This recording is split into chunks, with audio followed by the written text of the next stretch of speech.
Testing. Can you talk?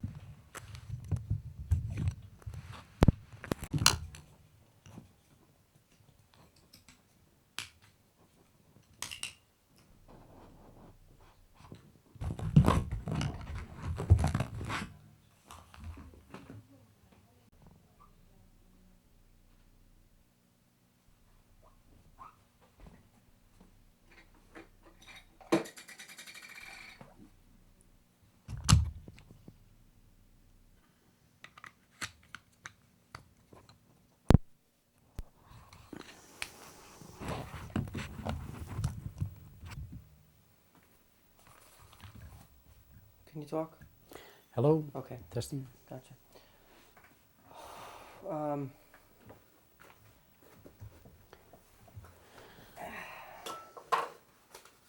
so, the tree of life is the symbol that emerges from the mind of God into the mind of man over a period of perhaps thousands of years, and it contains within it it enables the maximum amount of ideas to be ensouled within it. That was where we left off. Yes, but um, happy to say that in our time there is a wealth of research, books, articles, publications,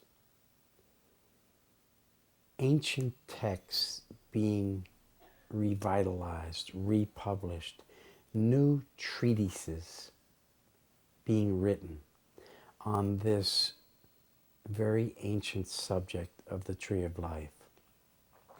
So we, in this conversation, would probably not do it full justice by giving just a token or rudimentary description of it, but rather I think that just to make mention of it and of the fact that without access to this symbol of the tree of life, we have no access to an interpretation of the sacred scriptures. And we have no access at all, nor any means to relate the realities of the created order with the philosophical speculations of our common religious principles and traditions. Now we could create a new order based purely upon modern scientific findings. And we could, in a sense, sever our relationship to ancient times. We could dispense and imagine that everything we are discovering in our time has no direct relationship to the things that were revealed in ancient times, that there was no correlation between the two, that modern comprehension does not rest on all that preceded it. Yes, we could imagine these things as so, and we could try to create a new world independent of or severed or broken from the old world. But in the process, we will leave God out of our new formulations. Or at least we will leave out of these formulations the revelations that God made of themselves at the beginning of epic time. But many people would like to leave God out of the equation. Yes, but it's a fruitless exercise because God will insist upon being included in any new formulation of ideas, because with God comes the basic requirement for attaining to a radically new, righteous, and just society.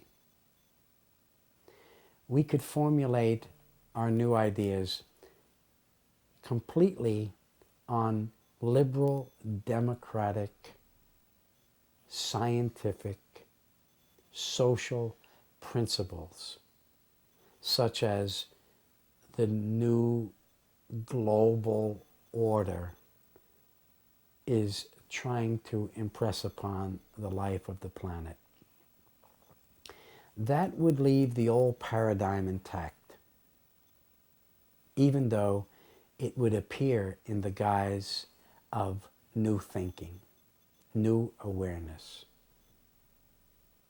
And in so doing, we would sever our relationship with spiritual reality, which then would remain embedded in the subconscious, the collective subconscious psyche of the planet, of the people that lived on the planet, and it would constantly, in subliminal ways, be undermining the stability of any world or any new civilization based upon principles that leave out the creator of those principles itself. And so there would always be psychological disorder, disruption, and not even because God was actively trying to disrupt such an experiment, but the fact is that would be based on unsound principles that had no connection to reality itself. So, are you saying that the key to unlocking or to understanding our times exists within the Tree of Life because it was used in ancient times to create those mysteries in some way? And to transmit them. And also to lay the foundation for an understanding of as of yet undiscovered principles. So now the human mind seems to be advancing at such a rapid pace. One recent social commentator, I think it was on the Art Bell radio station. I think the person reasoning these ideas was Terence McKenna. And Terence McKenna spoke about how the world was approaching a climax of planetary consciousness. There's nothing we can do to avert it. There's nothing we can do to slow it down. There is nothing we can do in reality to make it come faster. But nevertheless, coming faster is exactly what it's doing. We are passing through a warp in time and space, according to McKenna, that not only is time being perceived to be moving quicker, but it literally is moving faster. As we approach the vortex of these events, that the warp in time and space that we are approaching is literally as if we were falling in to through the event horizon into a massive singularity that is shared collectively by the collective human psyche. And that as we approach this event, well, McKenna made the statement that, and I think that this interview and this conversation between him and Art Bell, maybe it was several years ago, said that there will be more changes on this planet in the next 12 years as there were in the preceding 10,000 years. And that they are coming so rapidly now that there is nothing other can result from them other than an entire new paradigm shift of human consciousness in relationship to the universe in which it lives. Can you speak to that a little bit? The paradigm shift. Well, what is it, and how, you know? Well, paradigm shift implies that at different times in history and in response to different periods of human crises, powerful new ideas emerge from the mind of the planet, from the mind of the universe, appear at those critical moments in time. Junctures in time. We associate them with the energy that is concentrated at each of the Sephiroth on the Tree of Life. Each of the Sephiroth balancing and defining each other represent not only leaps of human consciousness, but paradigm shifts. Actual new directions in which history takes shape. And we are now approaching the dilemma of our times so rapidly that the only thing that can avoid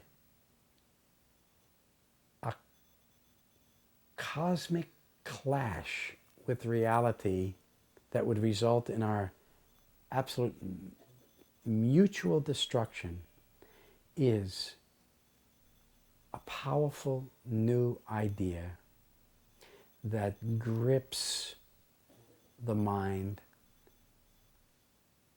of our entire generation and allows us not to destroy ourselves as we touch the parallel universe, but to move through the vortex and create a new universe in the process, which the scripture says that is true, that I will create in the mix of those events a new heaven and a new earth. Has this happened before in human history? It's, well, you know, we were making reference earlier to the idea or the myth that there once existed a golden age, and that we have descended from that golden age through successive layers of human intrigue to the age of Kali Yuga, in which we are living, in which the darkest impulses of man are ruling the planet. But in reality, that golden age never existed in the way we imagine it to have. So looking into the past is actually looking into a reflection of the future, and looking into the idea that was present in those ancient times, that throughout every generation man has sensed his own decline from what he believed was a past idyllic time. But in reality, it is that myth turned upside down that gives impetus to the future. And so we are not descending from a golden age, we are approaching a golden age. And it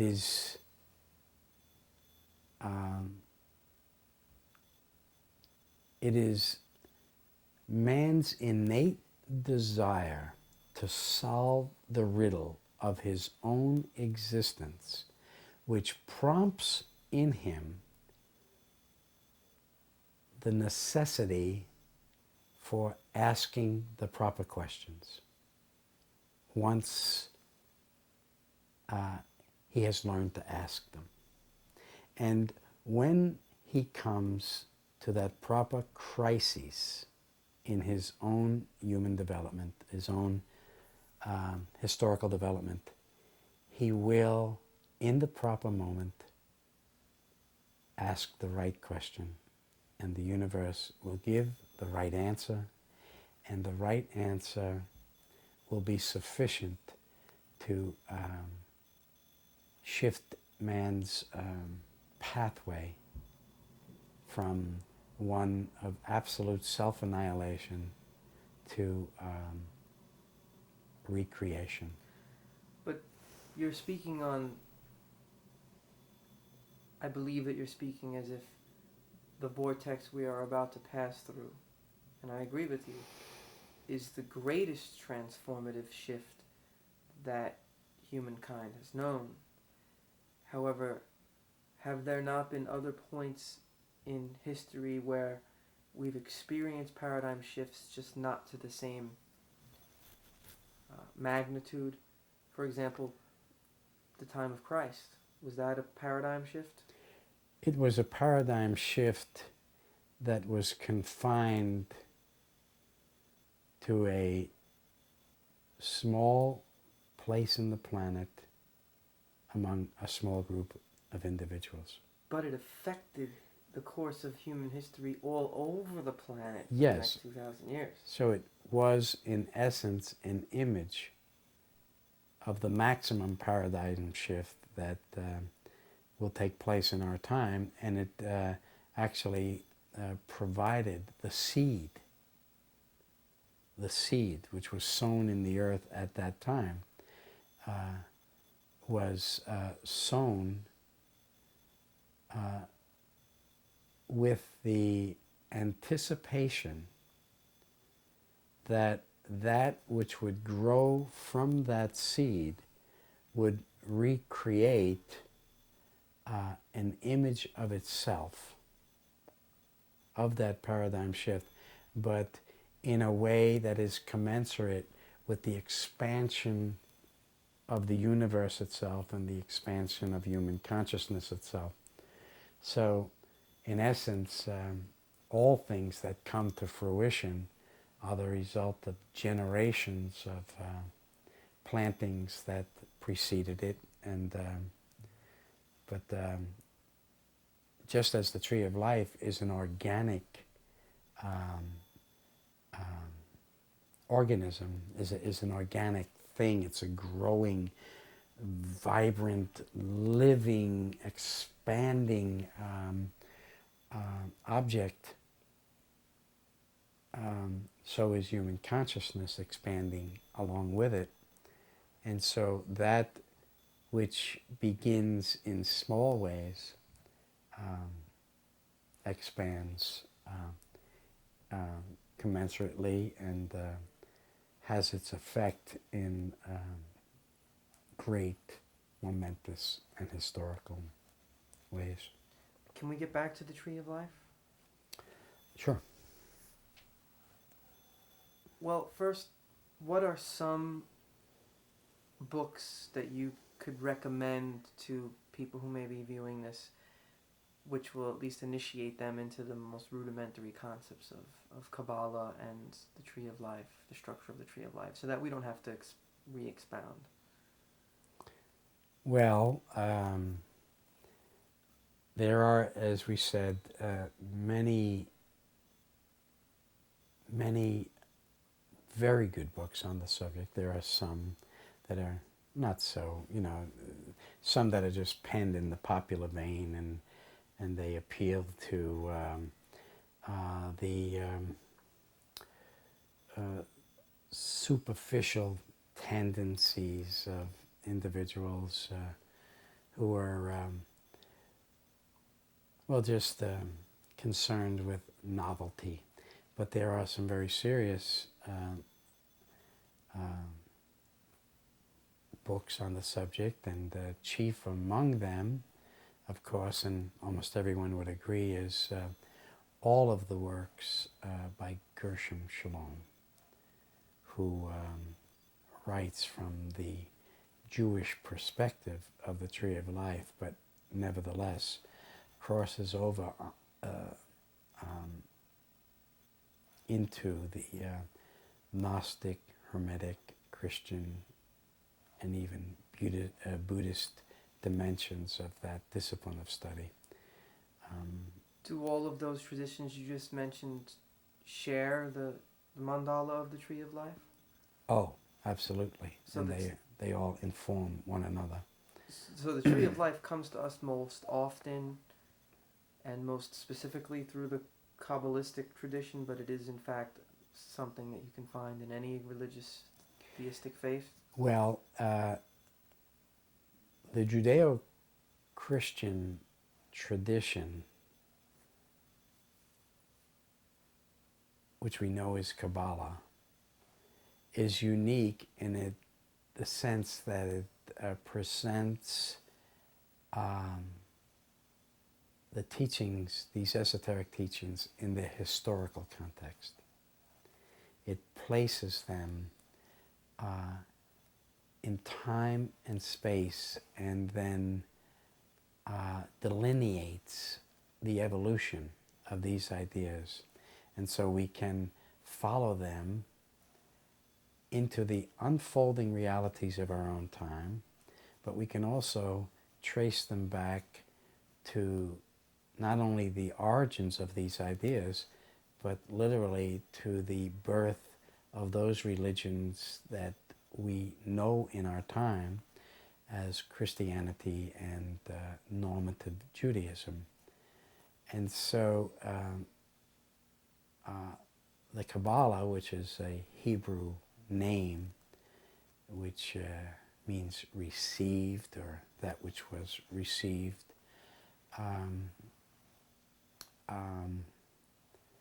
places the study of the Tree of Life in the center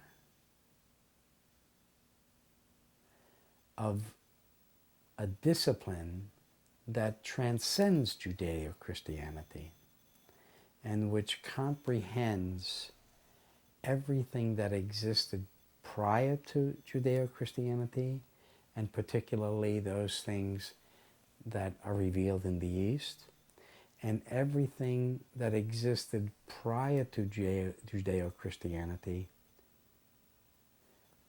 which exists along the central pillar of the Tree of Life in the West. So we begin to see that the Kabbalah is simply a Judeo-Christian expression of a discipline of study that precedes it, transcends it, and informs and connects all the religions of the earth to each other. How, in fact, do the Vedas map back to? How does the Vedic religion map to the Tree of Life? Well, again, studying in the tradition of the Tree of Life and studying into the structure of symbols, we begin to see how the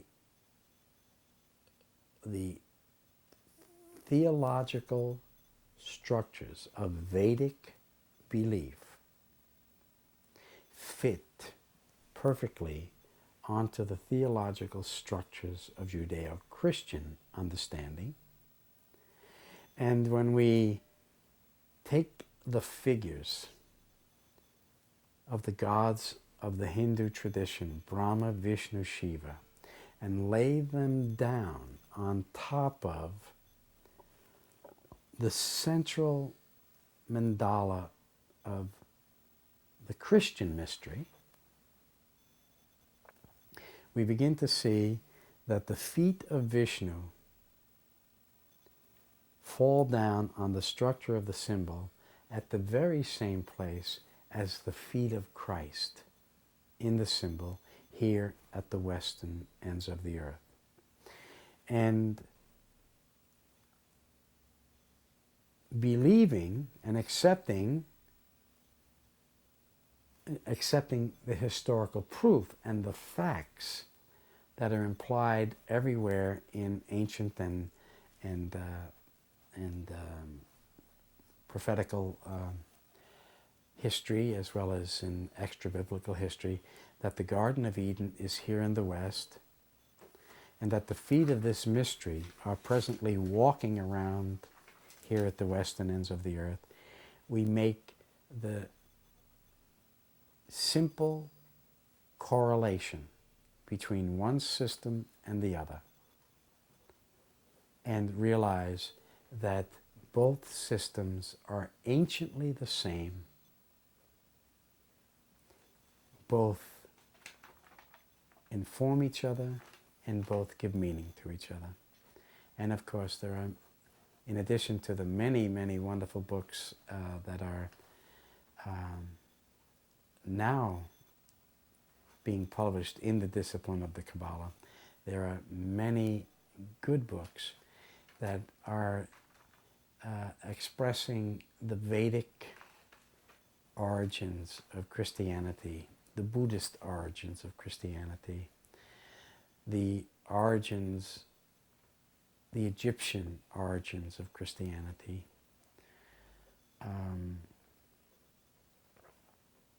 and we simply can then extend this discipline of study to see that all of these traditions immediately align with the historical and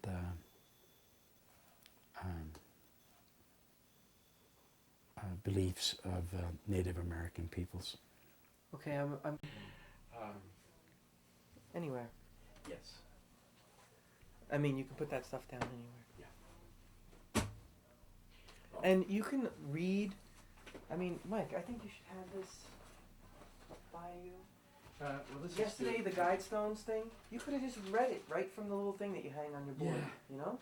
Yeah. I just wanted to...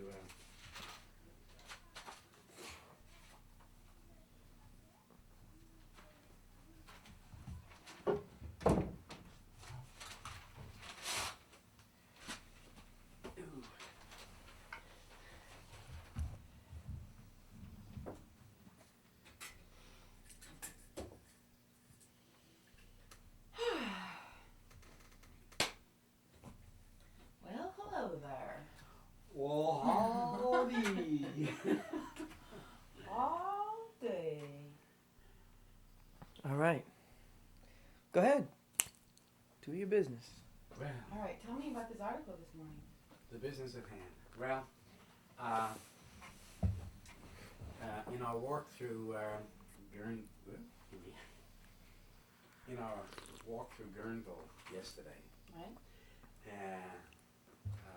poking and browsing through all the quaint little shops, I came across an article. I came across a publication called Common Ground, which is rich with interviews with various of the spiritual and religious leaders of our time. And in two of the articles themselves, I became acutely aware of the crises that myself am approaching. And it has to do with trying to draw the collective spiritual mind of our time emerging as a result of all of the unfolding realities of our time across this quantum little place that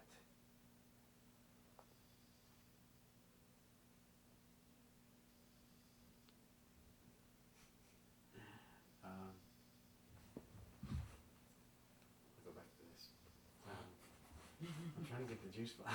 I've lost Mike. the passion. Mike. I've lost the passion. Right, but just tell me the story. Just forget about the Yeah. camera. Just tell me the story about this Yeah. thing. What was this guy saying? Mike, What put was the our put the video? stool here, or sit here.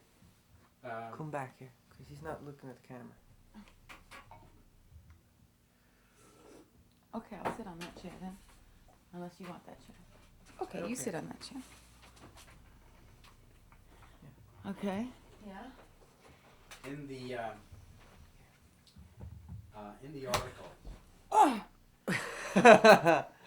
You almost just sat. Ooh, you want to sit down?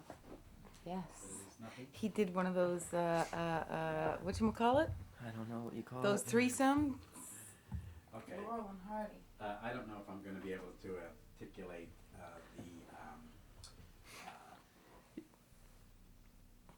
the sense that I have of this subject, but in our walk through the town of Guerneville yesterday, in our browsing and poking around all the quaint little stores.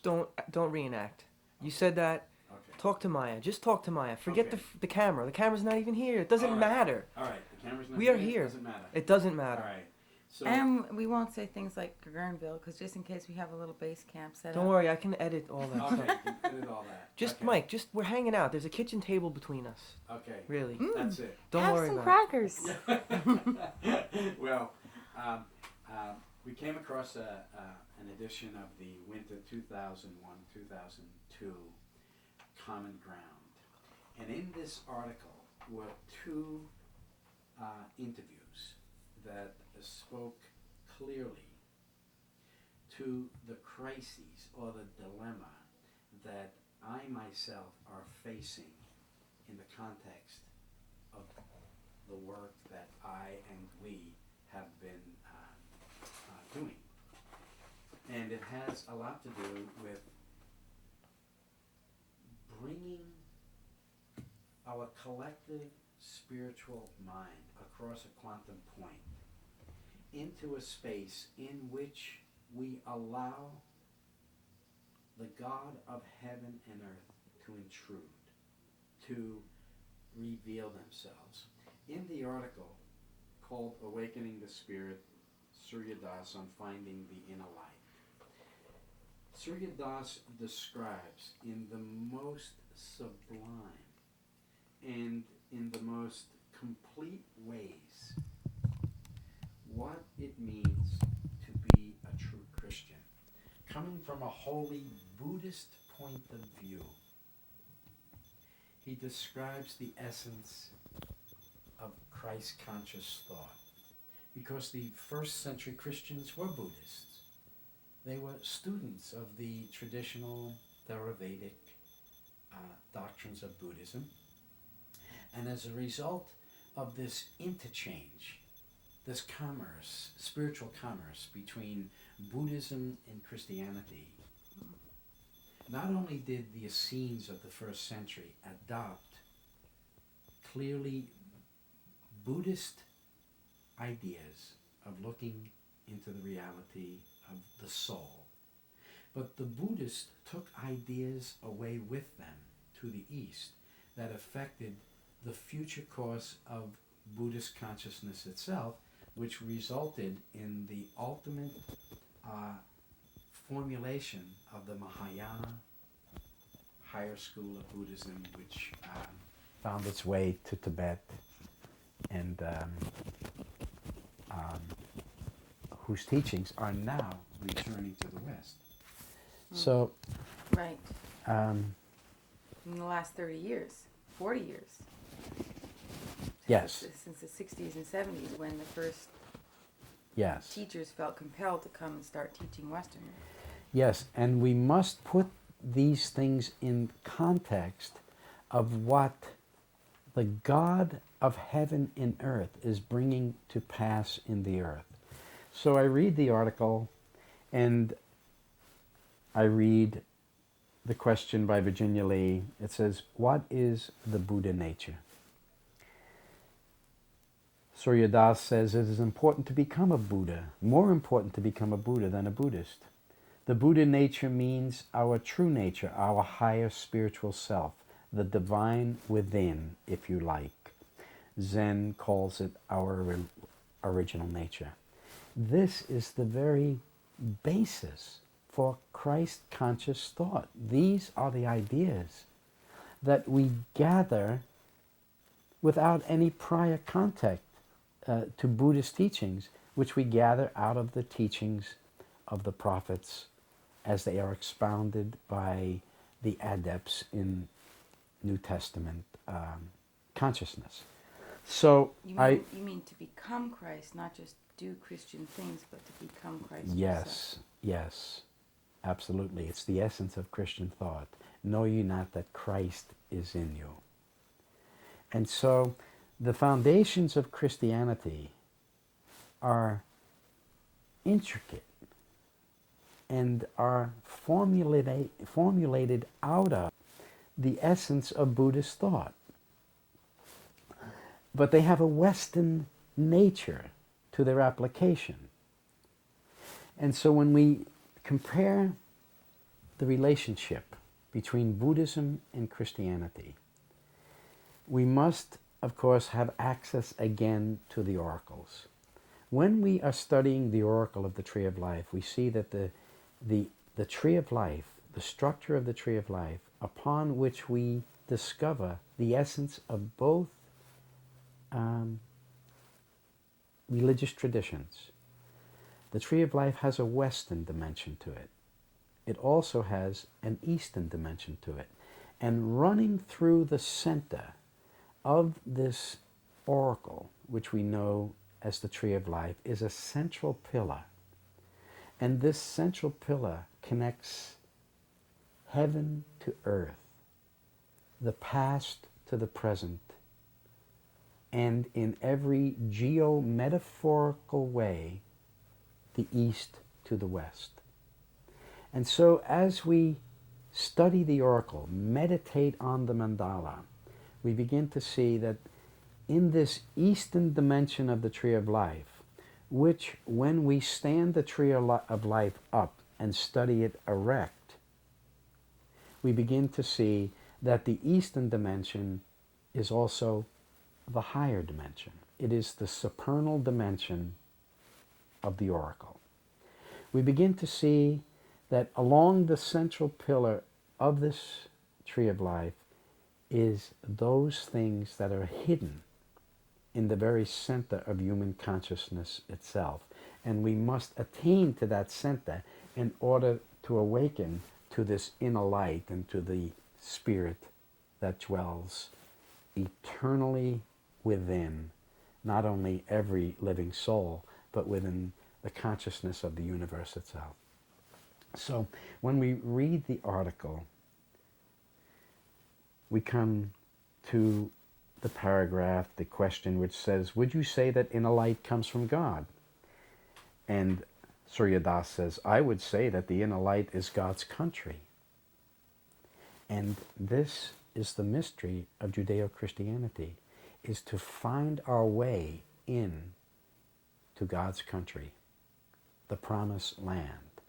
And the promised land is not any piece of geography that exists anywhere on the earth, but the land into which the children of Israel came after the time of Christ was into the land, into the empire of their very own soul, because the mystery of the body of Christ now stands at that very place in the center of the oracle into which the children of light were coming in the time of Christ. So the only land that we are permitted, and it's one of the essential teachings of esoteric Buddhism is the Pure Land theory, which speaks about the pure land of the heart and the soul.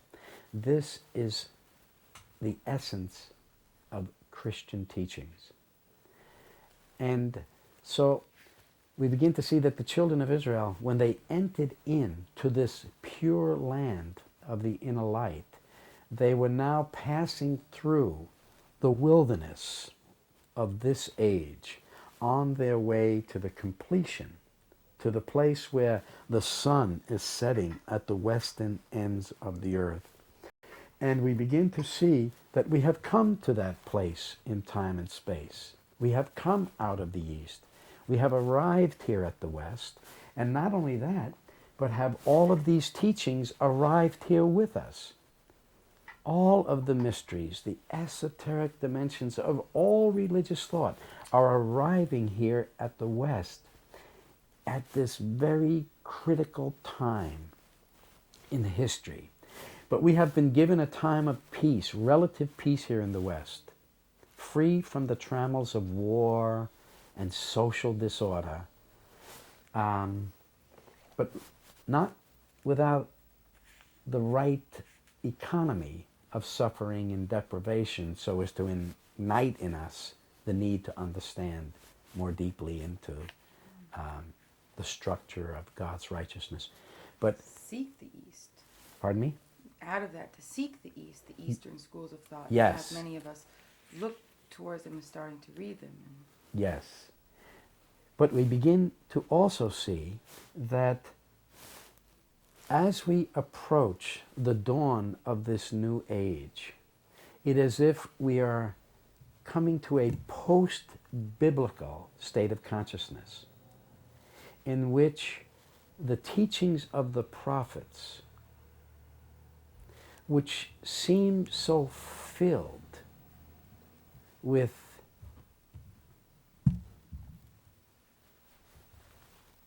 an instruction to separate ourselves from the world.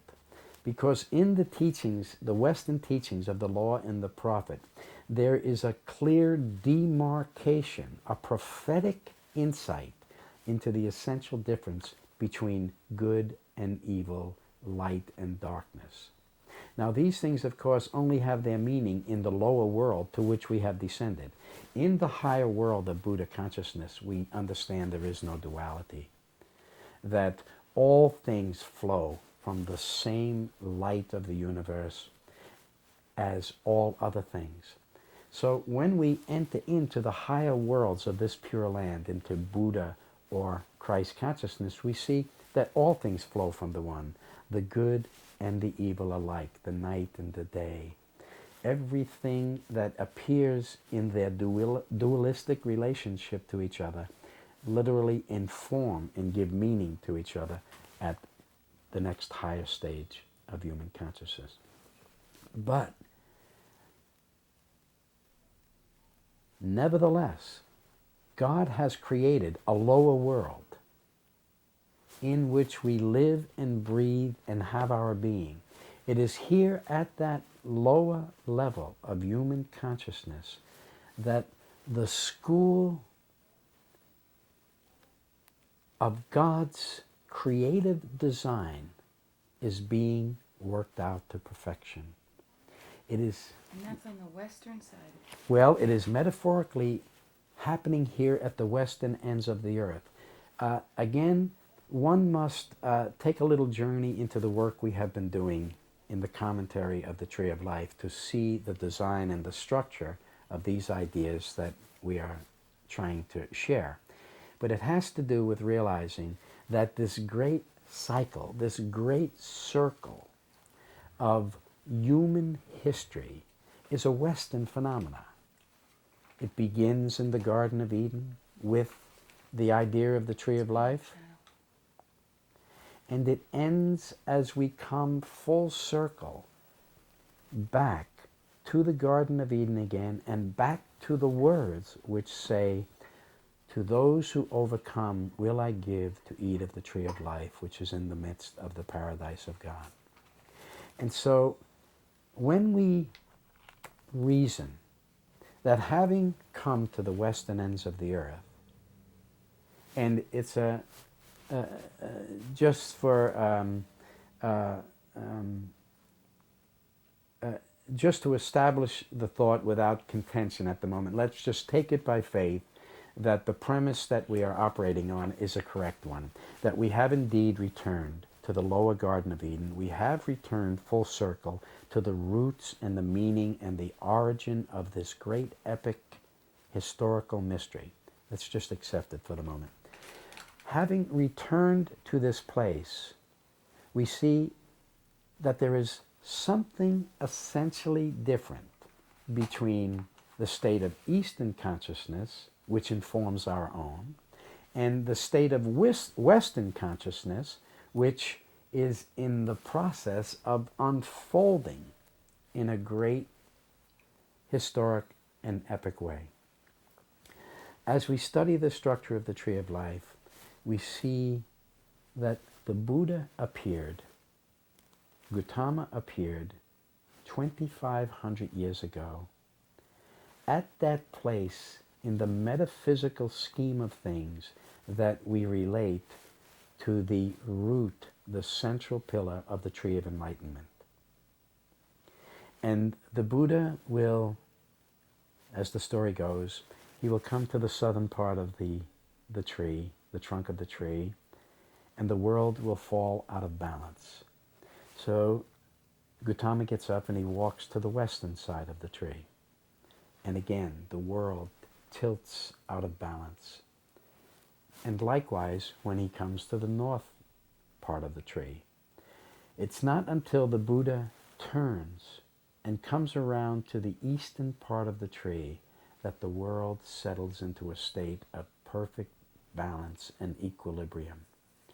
And then the Buddha turns his face away from the west, sits at the Tree of Enlightenment, and contemplates the mysteries of the human soul, the mystery of the soul's relationship to the cosmos. But it must be seen that the Buddha is turned away from the West.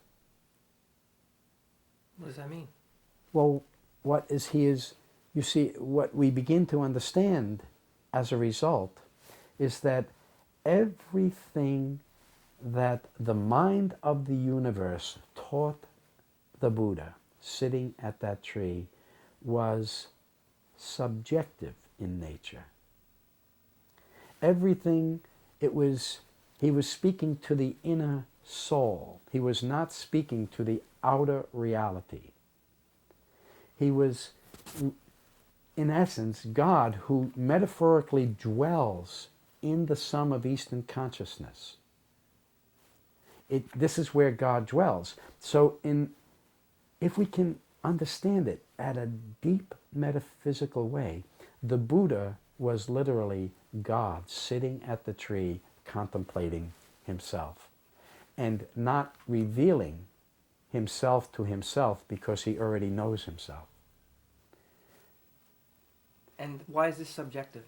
Well, it's subjective because the teachings that the Buddha will now bring out into the earth speak directly to the inner part of man, speak directly to the subjective, inner, hidden nature of the human soul. He speaks in ethics, teachings, methods that are essential to attaining a state of Christ consciousness. That's because the teachings of the Buddha are aligned directly to those teachings that will emerge in the West in an objective and revelatory way. Because what God is hiding from the Buddha is his presence in history, his presence as the driving creative force in the history of the planet itself is then revealed in Christ. But in order to come to those revelations, You must walk in the precepts of Buddhism to come to them. And so Buddhism is the pathway the soul takes to Christ consciousness. And in a state of Christ consciousness, when we attain to the nothingness, when we annihilate our own ego, annihilate the illusions in which we dwell and under which we labor, when we have fully annihilated ourselves as the Buddha has taught us, and when they asked the Buddha, what is on the other side of this state of annihilation? Is there God? The Buddha said, there is not God and there is not God. That is not essential. The essential thing is annihilate yourself. And when you annihilate yourself, you will attain to this stage of nirvana, this stage of self-realization. You will become one with the mysteries of the cosmos itself. And whatever the cosmos reveals, well, that is the path you are on, and you will be the heir of those things that are revealed. Well, when we connect the teachings of Buddhism finally then to the emerging revelations of the teachings of Christ, we begin to see the pathway of Buddha is the pathway to Christ consciousness. The pathway through the vortex of Christ consciousness leads us out into a broad plane of understanding in which the God of heaven and earth, who dwells metaphorically in the East, is now revealing himself to the mind of the West. And it's only in the West that we can come to this perfect state of God realization. And that's why God has brought us not only into a westward state of realization, but God has brought us full circle back to the lowest dimensions of Western realization, because we have followed the course of the higher sun. Just as the sun rises in the east every morning and sets in the west every evening, well, we have the age we are living in began at the time of Christ and the time of Passover 2,000 years ago as a result of those teachings of Buddhism that entered into the mainstream of Christian consciousness. Hidden in the center of the mystery of Christ, the very essence of the Western mystery, hidden from the eyes of all of history, is those things that was taken away by the Buddhists and brought up into those high mystical places in the Himalayas, into Tibet, and preserved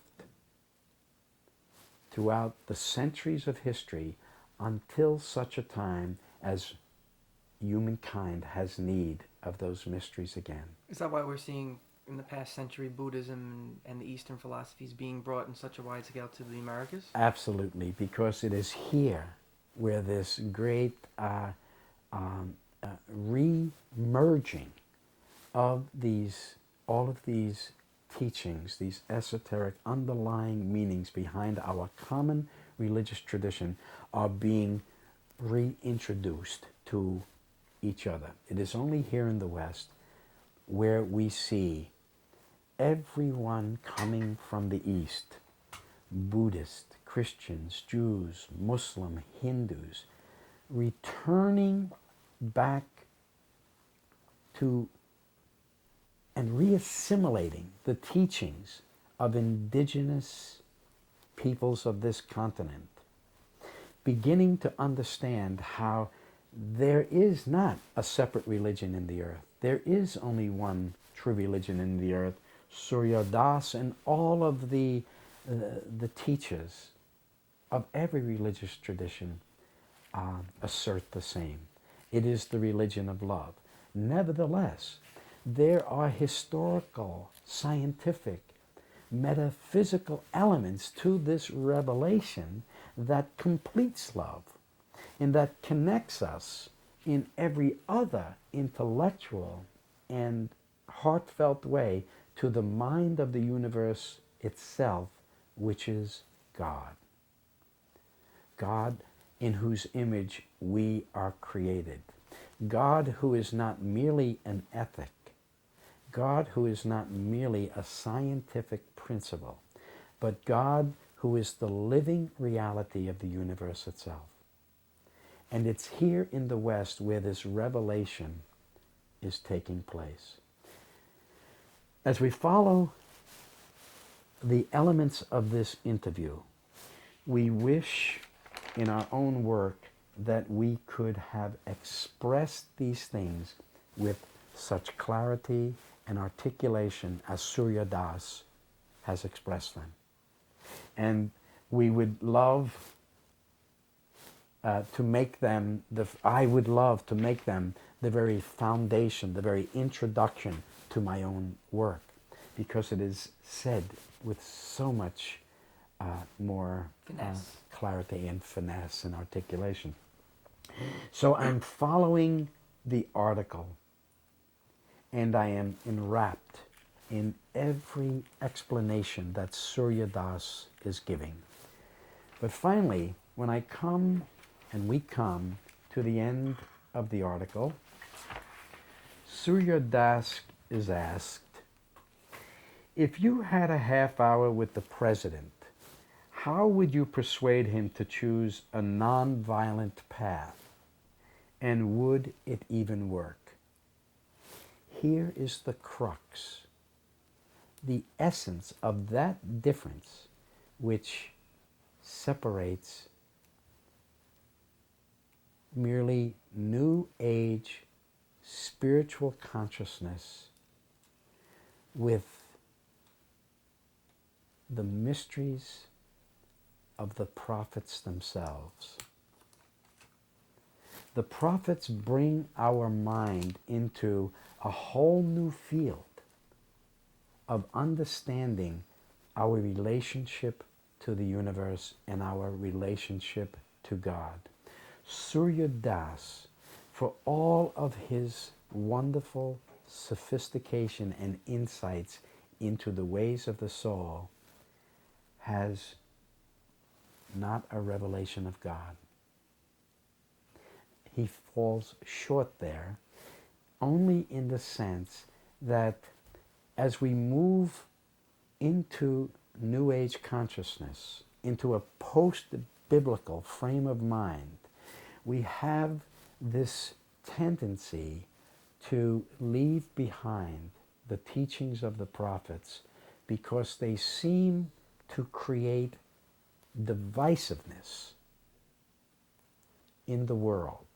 They seem to, by pointing out the differences between light and darkness, between good and evil, which are now working themselves out in the historical unfolding plane of human events, seem to deny every soul, even though it may be the prince of darkness itself, of attaining through spiritual evolution to its own state of perfection.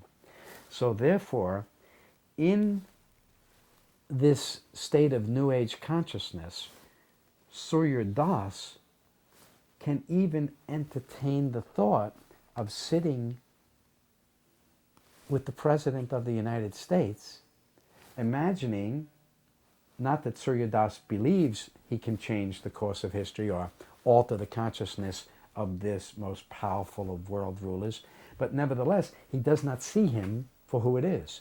And this is what separates the Hebrew prophets from all others, in that the Hebrew prophets come and know full well that they must make a sacrifice of their own lives, and even the sacrifice of their desire to be in fellowship with all others in the interest of shining a light on the darkness and defining in the most clearest ways the things that are unfolding in the world today. So in some way, are you saying that because the Eastern principles are based in non-duality, amorality, that they're denying the fact that even though that is true, through the Hebrew prophets, they are delineating and creating a dual relationship between the light and the darkness, and it seems exclusive to the mind of Buddhism because, or I should say, it seems